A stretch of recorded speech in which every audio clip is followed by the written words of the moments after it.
All right, everybody, welcome back to another episode of the Fearcast. My name is Kevin Foss. I'm a licensed clinician here in California, and I specialize in the treatment of OCD and anxiety treatment. The Fearcast is a podcast dedicated to just those things: OCD, anxiety treatment, how anxiety impacts your life, and ultimately how you can try to get your life back. For all of you new listeners out there, first, welcome.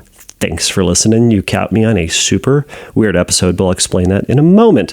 So the Fearcast, for all of you new listeners, is a question and answer based podcast. So if you have a question about OCD and anxiety and treatment and all that other stuff, or you have a loved one who has OCD and anxiety and you want to learn more about it, you found the right place. You can go over to fearcastpodcast.com and you can submit a question to me there. I will read it, I will consider it, and I will probably put it up on a future episode, which the vast majority of my episodes are based on a question from a listener. This one is going to be slightly different, but before I jump into that, just as a bit of a housekeeping thing, if you like the show, head over to iTunes or wherever else that you get your podcasts. Remember to subscribe, which is fantastic. You can also give me a like, a thumbs up, a star, a hug. I don't know what the thing is at the place where you get your podcast, but do that thing. That would be great. It ultimately, it gives me the warm and fuzzies, but it also helps other people to find the show. And that's ultimately what all of this is about, is to try to get good information about OCD and anxiety treatment out to y'all. All right, everybody. So as I mentioned, this is going to be a bit of a different kind of episode.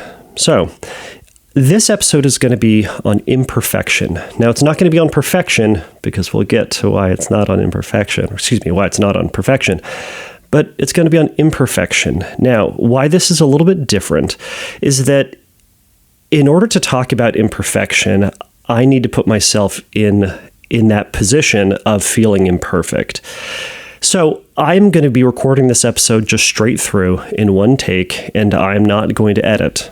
So, as a little bit of a background into what I typically do for an episode is kind of develop an idea for a podcast. Sometimes it'll be just kind of stuff that I'm dealing with some of my clients, or a pattern I've been seeing, or again, I'll get a question from one of you listeners.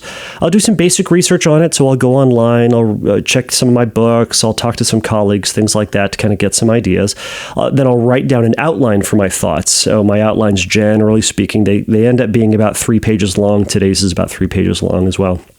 And then I'll leave it for a couple of days, and then I'll come back, I'll review it, and then I'll record.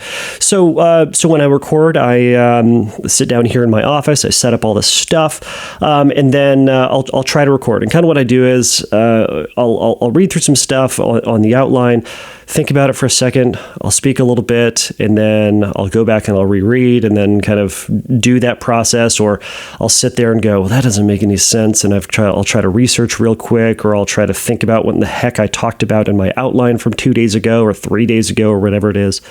And then I'll say a little bit of stuff. And sometimes I cough, and sometimes, my phone goes off, and stuff happens, right? So then what I do is, after I record, I then go back in, and, at night after everyone's asleep, I'll go in and edit. And that takes, an hour, sometimes hour and a half, just however long it takes, right? So once I do that, then I compile the whole thing into a track that I upload, and then it goes out to everybody. Now, I'm foregoing that process today, and I'm nervous. I'm nervous because of my own innate desire for this podcast to be as good as it possibly can. So I actually want to talk just a little bit about that. So when I first put this podcast together, about a little over a year and a half ago, I knew what I wanted it to sound like. I knew what I wanted it to be, and I still don't know if the podcast is that just yet. But we're getting there. It's a work in progress. But I don't know about you, but there's a lot of terrible podcasts out there that sound bad, that are boring, that just the audio quality. I like to think I do music okay, and I like things that sound good. So if it didn't sound good or didn't sound professional, I'll go 30 seconds into a podcast and I'm like, I'm done if it just sucks. So I was worried that when I started the podcast that it was going to just sound bad. I was afraid about how the show would be received, about how people, whether anybody would listen or whether anybody would think it was any good. And I had this fear that other people would say that it was just terrible. They would compare it to other OCD or anxiety podcasts out there. And really, that was just what I will call my crazy man voice. It's that little anxious voice in the back of my head that talks about how terrible I am. And I think you all listeners know what that little voice sounds like. But with all of that said, I had I got some advice from a good friend, and this just kind of resonated in my head. And it was this: it was that no one has my voice. And honestly, I wrote that on a piece of paper, I put it on a little Post-it and stuck it up above my the place where I was doing my recording. Now, it doesn't mean that my voice is better than others. It doesn't mean that my brain is better than others. It doesn't always mean that I'm going to be always right or successful. But it's that no one thinks or sounds like me. And for better or for worse, it gave me some of the basis or gave me some of the encouragement to go and give this a try. So I want to try to make this as best as I possibly can. And you know what? This episode about imperfection is going to be putting a little bit of that to the test and putting me out there just a little bit. So if you're still listening, fantastic.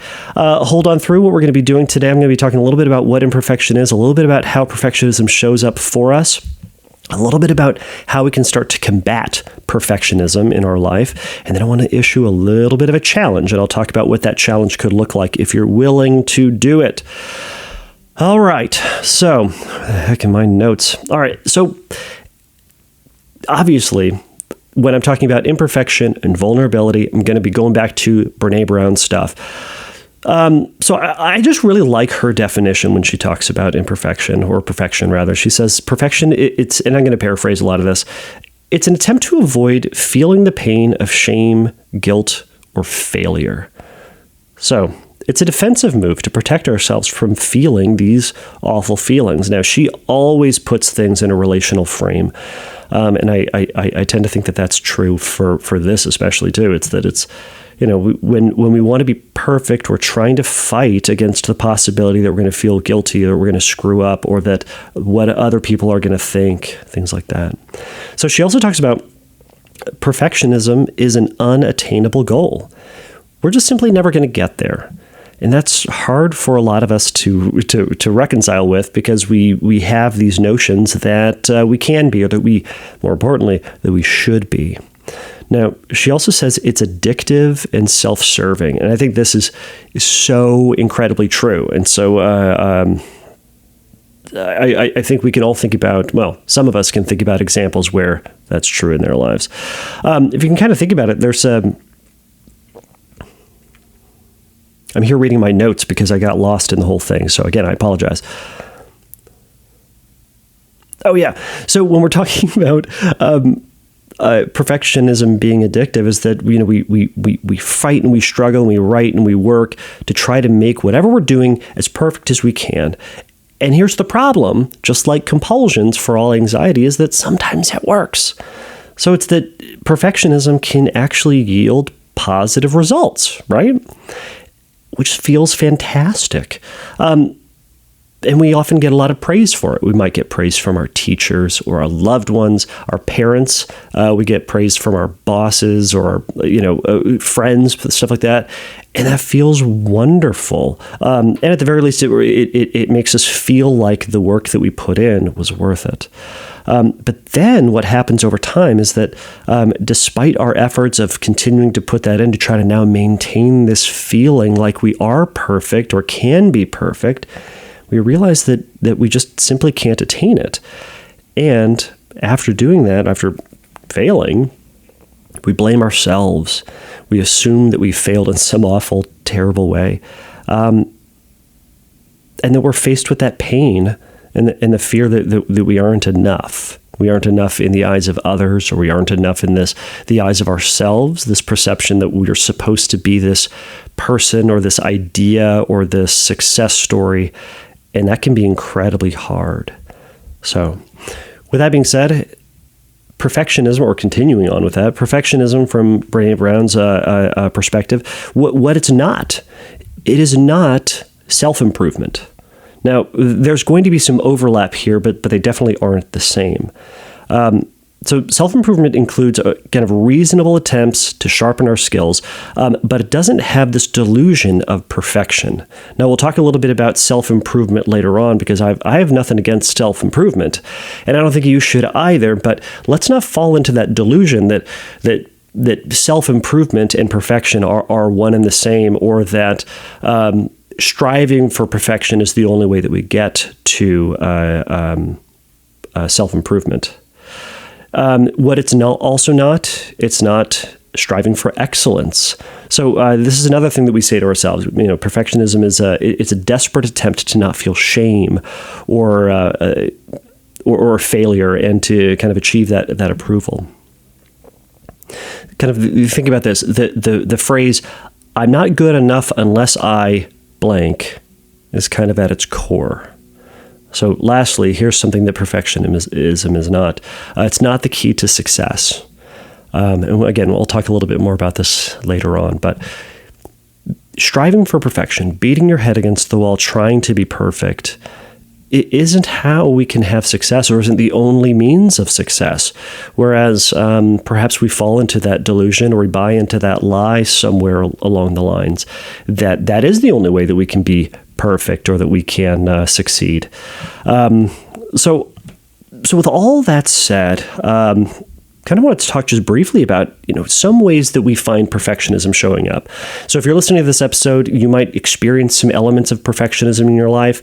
So we'll just go through a couple of these examples. And I should say, by the way, if I missed something in this episode about perfectionism, or you want to share something about your experience with perfectionism, go over to fearcastpodcast.com, or you can find me over at Instagram. I think I'm Fearcast Podcast over there as well.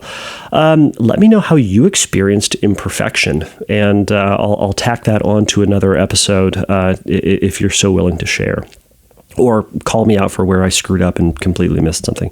So I think perfectionism really first starts showing up for us in school. And kind of the idea here is, if I work hard enough, I'll never have to feel the pain of getting a B. Or I fear that I'm not, or that I'll never have to face that pain of the fear that I'm not smart enough, which can also be terrifying. This idea, again, that kind of, the second one kind of speaks to this idea of who we are. I'm the smart kid, but man, if I get a B, oh no, right? So, and that, by the way, that can be arbitrary. That can be C's, right? I had this perception in high school that I can't get a C. I successfully did it, but just barely. And really, just because I didn't get a C doesn't mean that I was the smartest person alive. But for perfectionism, it's that we're fighting against this fear of pain. Now, you might see perfectionism at work, and this is kind of the idea that, if I just craft this presentation perfectly, I'll get the promotion, I'll achieve success, and people will see and say how awesome and how smart I am. You see perfectionism as a parent. It's that I have to be all things to my kids and never hurt their feelings or never be considered a bad parent. Because if I do something that, if I'm lacking in some area, or I'm just not 100%, I'll be seen as the bad guy, and they won't love me. We see perfectionism similarly in relationships. I have to be beautiful. I have to be romantic and charismatic and attentive and responsive and caring and fun and great in bed, or they'll leave me and I'll be alone. Or they'll just, or they'll have a wandering eye, right? As they say. Or they'll just go, yeah, they're okay. And they'll not give you that validation that you're so wonderful, right? So two more examples. There's kind of perfectionism with God as well for any religious folks out there. It's this idea that you have to pray perfectly, you have to do all the rituals and ceremonies with a perfect heart, with a moral character, and present as a perfect Christian or Jew or Muslim or Sikh or Hindu, or I won't be good enough with God, or others won't think that I'm this religious badass, right? So it could be a lot of those different things. Now, again, that last one certainly resonates with scrupulosity. If you've listened to some of those episodes or if you've heard me yammer on about it, you certainly have. But now the last one I just tacked on today is perfectionism with looks. And this is commonly sold in our society. I mean, living in America is that, people want to be perfect, right? But they try to talk about it out of two sides of their mouth, which is, it's really, I'll say, frustrating and weird that it shows up in two different ways. On the one side is that, we should love and accept ourselves for who we are, what we are, how we look, as we are, all of those things, right? But hey, if you can look better, shouldn't you? Also, here's a little something that can make you look a little bit better. And it's probably $20 or $50 or $1,000. I don't know. But it's kind of tough to ride this line between, you hear people saying, well, just accept yourself as you are, but shouldn't you also try to be better? I don't know. It's a weird position to put yourself in. But again, this comes down to feeling accepted, feeling seen, and feeling whole. If I'm beautiful, if I'm attractive, then other people will see me. They will acknowledge me, and I'll either get the affirmation from other people, or I'll just have this innate sense that I'm now okay, and I'm a full person. And that is going to be this endless process that is incredibly frustrating, that I think all of us are stuck in. I mean, if we're going to be honest, all of us are stuck in that cycle.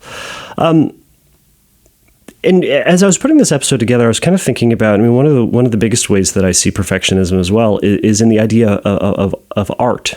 If you think about art, is that, it's this thing that you're creatively putting together, someone is creatively putting it together. But it's this idea that it's never done. If you ever talk to an artist about, how they know that it's done, is that they'll say it's never really done. They just kind of decide that it's done, which is kind of a weird way to think about it. You think that there's a masterpiece and, the Mona Lisa, Michelangelo's David, I don't know, all those things, is that we say it's perfect. But I'm willing to bet that if you were to ask those artists what they think about it, they'd probably say, man, I wish I could have changed this, or I would add a little bit over here, or I did too much over there and I'd want to just undo that. It's that they feel like it's never going to be done. I mean, even, musicians will think that that their project is never done, and they can spend weeks and months and years trying to put a song or an album together. And ultimately, that it just kind of drives them crazy. The biggest example of this for me, has got to be George Lucas and Star Wars. I, for one, am happy that Disney bought Star Wars and took it away from George Lucas, because he keeps ruining his own masterpiece. That man just can't be bothered to just keep fixing, in his mind, fixing and adding to, as if that Star Wars needed to be better. It was fine. It looked dated after some time, but you know what? That's why people like it. Anyways, I could go on, and this one little piece. This is an aside. This makes me sound like I'm the biggest Star Wars nerd. I'm really not. I just rail against the idea that this thing that everyone loves somehow isn't good enough. I don't know. It's just crazy, and I'm just glad that George Lucas is far away from it. We're all better as people. I think we can, look to your left, look to your right. If you see people around you, just kind of nod to them and just know we're all safe now. Everybody, we're safe. So, back to perfectionism. I also learned a really long time, and I'm really glad I learned this, is that I learned from a professional musician. He said this. I think it's still so brilliant. Every musician will die trying to get better. So think about every musician you've ever thought about, every band that is super good that you love, they're going to die trying to get better. If they're genuinely passionate about their music and their art, they always are trying to just be a little bit better. And if they fall into the perfectionism mindset, they're going to drive themselves insane. However, if they can accept some of the stuff that we're going to talk about here and acknowledge that they're never going to get to that perfect place, because with art, with people, you and me, we're never done. And that's okay. Things don't need to be perfect for it to be good and effective and loved and lovable. All right. Typically, I'd try to think about a super good transition here. I'm not. So how do you combat perfectionism? We're just going to get there. So one of the biggest things to do is to accept vulnerability, or is to lean into being vulnerable. And again, that's what I'm trying to do today, because vulnerability sucks. I think we can all acknowledge that. It involves feeling, and you know my policy on feelings. Feelings are stupid, and they're awful. No one wants them. But unfortunately, we have them, and we have to find a way to deal with them. All right, so vulnerability is one of the biggest things that you're going to have to do to combat perfectionism. Now, if you listened to the episode on shame and guilt, we talked a little bit about this. So vulnerability ultimately just means being open to unwanted feelings, or being open to attack, in a sense.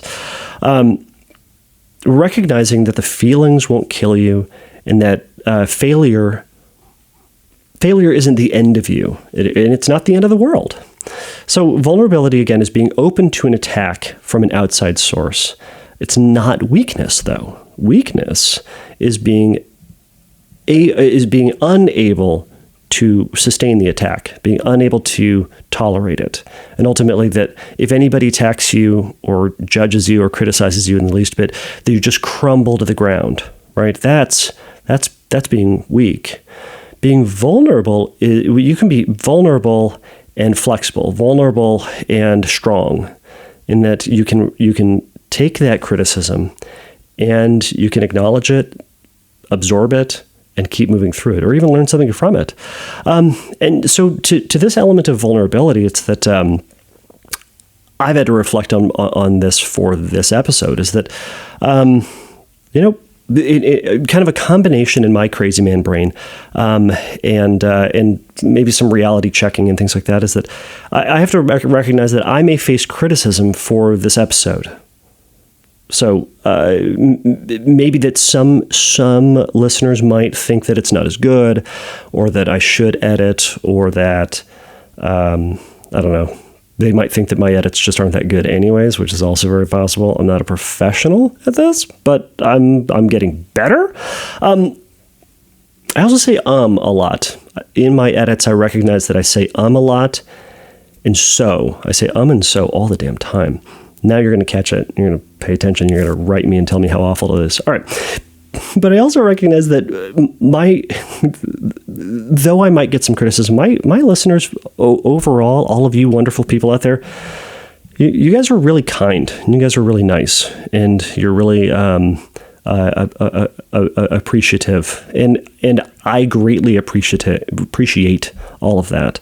And I realize in that because of the kind-heartedness of my listeners, that it's highly unlikely that you guys are going to email me and say, "Dang it, Kevin, that was the worst episode you've ever done. It sounded terrible." Like you may be thinking it, but I'm going to have to sit with that. I'm going to sit with that, and that's my exercise in vulnerability, is to feel that weight. And once I finish this and send it out to the universe, we'll see. So, all right, moving on to the next part is another way that you can combat perfectionism is write down your feared expectation. So writing down your feared expectation, practicing vulnerability then, and see if your anxiety was right. So see if that feared expectation was right. So think about this, is that what do you think will happen if you are 1% or maybe even like 10% less than perfect? Write that down, because we want to be putting this to the test. We want to be putting our crazy man brain to the test sometimes and seeing if it's right. Because if it's not, you need to remind ourselves that, man, our crazy man brain is not right and is inaccurate. And if that's the case, do I need to be paying attention to my crazy man brain as much as I do? So we'll get to a little bit of that more in the challenge. So another thing that we could do, so number 3, how do we combat perfectionism? Through self-compassion. So acknowledging everybody that I'm okay. I'm not perfect, and that's okay. Because really, who among us is perfect? No one. My answer to that is no one. We're all kind of we're all trying for our best, and we're hoping it works. So recognizing that we're never going to be that perfect person or achieve that thing with perfection. Now, if I asked that question about, who among us is perfect, and you thought about a person that you know, or someone like that, like short of a religious character, okay, those people don't count in this story, but like people or people that you know of, if you thought about that person, I'm going to guarantee that they're not perfect. They just aren't. And I'm willing to bet that they aren't. All right. If you if you email me and say, hey, this person's perfect, we'll get to the bottom of it, and I'm going to win. So we're going to put some money on that, and I'm going to take you for everything. All right. Next, we desperately need to combat our comparison distortions. Okay. Our brain is going to try to compare the quality of our work or whatever. It's the quality of our character, the quality of our love, the quality of our I don't know, fill in the blank, art, with other people. And very often our anxiety or our self-deprecation or our shame is going to place us under that other person or under that person that we're comparing ourselves to. We need to remember that we're not them. We aren't them. And that's okay. Remember, just because the other person is doing something different than us or has had a success that we didn't, doesn't mean that they are better people and that you aren't a worthy person or good person or successful or talented. Our comparison ultimately should only be to how we did yesterday or how we did just before this. So we're striving against ourselves in practicing improvement. Now, with other people, I think that we can take inspiration from other people. We can see what other people are doing. We can see the successes other people are having. Go, man, that looks awesome. I want to try to get a little bit of that. Or that they are so good at that. That's amazing. And that awareness or taking that inspiration can be exciting and can galvanize you to work towards self-improvement, so long as self-improvement is the mindset. But be cautious, because this can also very easily turn into jealousy, which again is that kind of, it's the requirement. It's that either I need to be that in order to be better, or I need to tear that person down because I'm not whole if there's someone above me. So kind of be cautious about that. I'll also say this, and the therapist pointed this out to me a while ago, is that in that idea of comparison, there's always going to be someone out there who's better than us. And some of these people out there, they're just these people who everything just comes easy to them, it would seem. And, they can do all the things that we want, and they can be successful in ways that we can dream about, and all of these things. And that can drive us to going bonkers, I'll say. But where we try to push ourselves too stinking hard, and it just starts to bowl us over, or we start to beat ourselves up and just, we fall into that negative side of the comparison and just say how terrible we are, how we're never going to improve, blah, blah, blah, blah, blah. I'll say this about that person who everything seems to come easy to. This is a clinical way of saying this. F that person. Simply put, just F that person. There are people out there who are just freaks of nature, and that we ultimately are going to be beating our head against the wall trying to come close to their success, and we may not be able to. But again, remembering that the person who we're striving against is ourself from yesterday. am I working in a more consistent fashion with my values? Am I doing things that are important to me? And am I improving in my skills in a way that I think is valuable and meaningful? As a dumb example to this genetic freak idea, there's a TV show or something like that. I'm blanking on the name of the show, but it said someone came up to another person who was like objectively beautiful, or they had like fantastic hair or skin, and they said something like, "Oh my gosh, I love your hair." And the person just looked at them and just said, "It's genetic and unattainable." And just kind of shut them down right there. Because oftentimes if we go up to someone and say like, "Oh my gosh, I love your hair," they're like, "Oh, thank you. I'm washing it with this now," or whatever it is. Or, "Oh my gosh, you look great." Like, "Oh, thank you so much. I'm exercising and dieting," or whatever it is. Some people are just genetic freaks and we can't beat them. And that's okay. You're you. And be you. Be the best version of you. All right, lastly. No, not lastly. Continuing to move on. Practicing good enoughness. So this is to the idea of art, deciding that you're done. Remember that that there's nothing we can do to be perfect at and that we never will be. So we can practice being good enough. We can't be perfect students because there's always something else we can learn or always something else that we can do. We can't be perfect sons and daughters because there's always something else we can do within our relationships with our parents. We can't be perfect wives, husband, boyfriend, girlfriend because there's always something else that we can do for our partner or to love our partner better. We can't be perfect professionals because there's always something else that we could have added to the presentation or that is going to move us forward in business. And we can't be perfect parents because there's always another and better way that we could have done something to raise our kids. And as they say, all of us need to give our kids something to talk about in their own therapy. So give yourself a little bit of credit. Now, I will say this, though. Another way that we can combat perfectionism, we can strive for improvement. So from Brené Brown, she talks about healthy striving is self-focused. The question is, how can I improve? What can I do to get better? Perfectionism, on the other hand, is other-focused. What will they think? She also says perfectionism is a hustle. It's exhausting. So striving for improvement from ourselves. Again, that's the self-comparison. All right, everybody. Now, here's the challenge bit. All right, I've gotten through all of this, and I've yammered on, and it's already longer than I thought it was going to be. We're already in this. We're getting close to the end.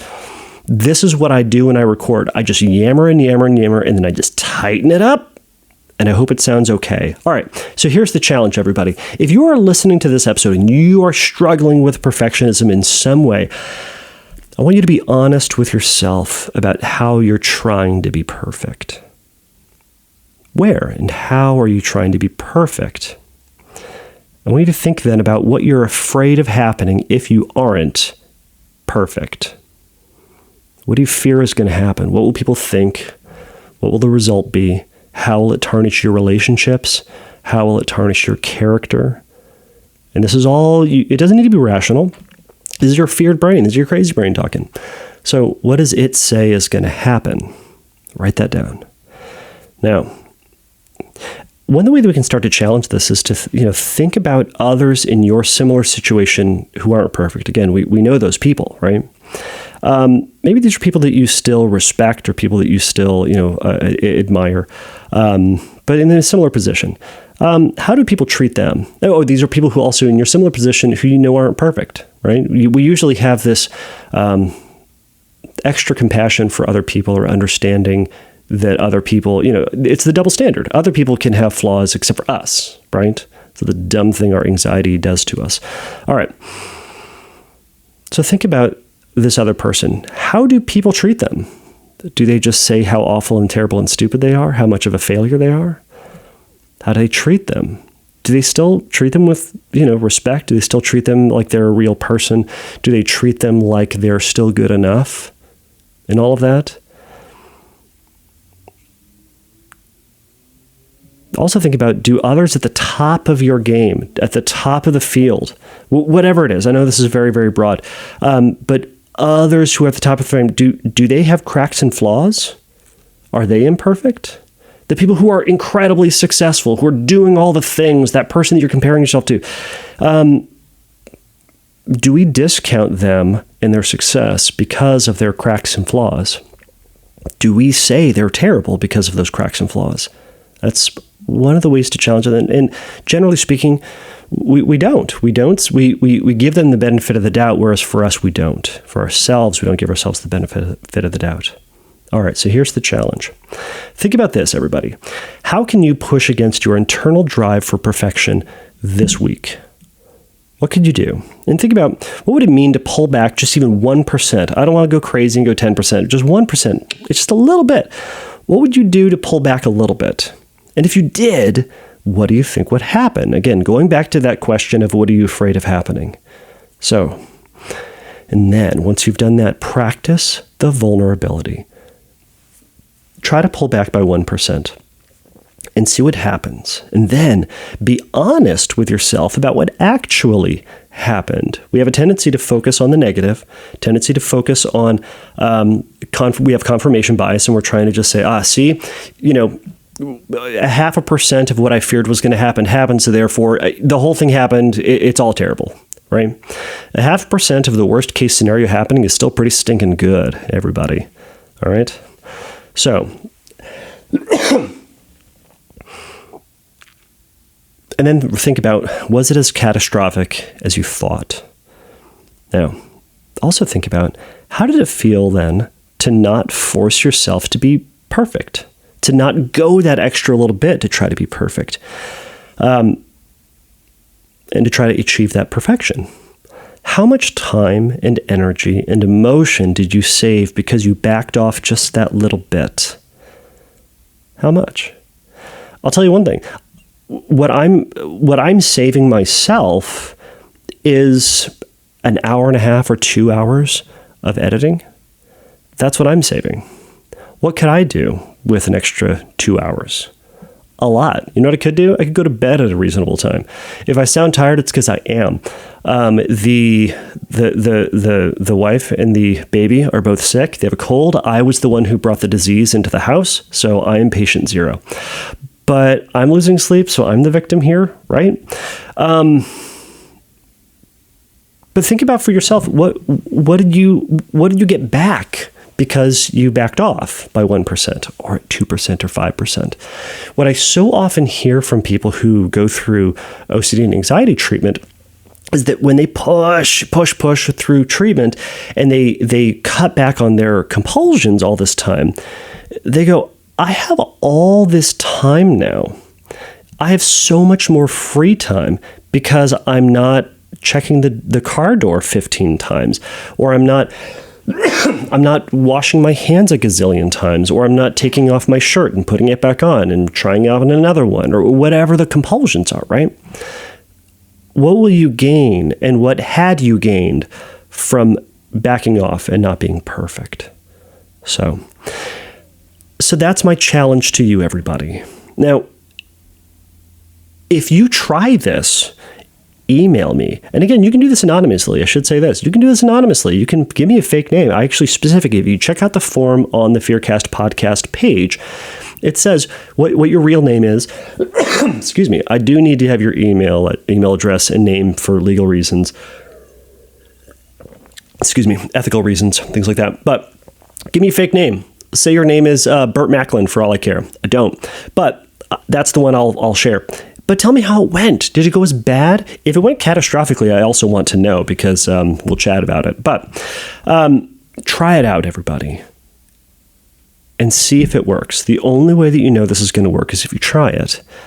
So, I'll say this. I think the only editing thing that I'll do at the end of this episode is tack on the music somewhere. So I'll probably add that somewhere around here if it's not already in. But I just want to thank everybody for making it through this episode. You did it. I hope it wasn't awful, but it might be. I'm going to have to sit with that possibility that it's the worst episode that I'm ever going to do, and that no one else is going to listen, and I'm going to look at my stats for all my stupid episodes, and this one's going to be like 3. Like, my mom will listen to it, and like 2 other people will accidentally listen to it, and that's the way it's going to be. So this is the end of the podcast, everybody, apparently. thank you for listening. If you have a question for a future episode, next time I do an episode, I'm going to be getting back to questions. I got a ton of questions over the Christmas break, and they keep coming in. Thank you all for sending them in. Check me out over at fearcastpodcast.com. Again, because I'm the victim. My wife and kid are sick, so I haven't been able to put a whole lot on the Instagrams lately. But check me out over at the Instagrams. Subscribe, all those things. You know how it all goes. Thank you all again. Please remember that the Fearcast podcast is not a substitute for psychotherapy. If you have questions about treatment or need a little bit of help and support in your treatment, go to fearcastpodcast.com. There's going to be some links and some stuff for help there. All right, everybody. Until next time, take a risk, challenge yourself, and don't take your brain too seriously. Bye.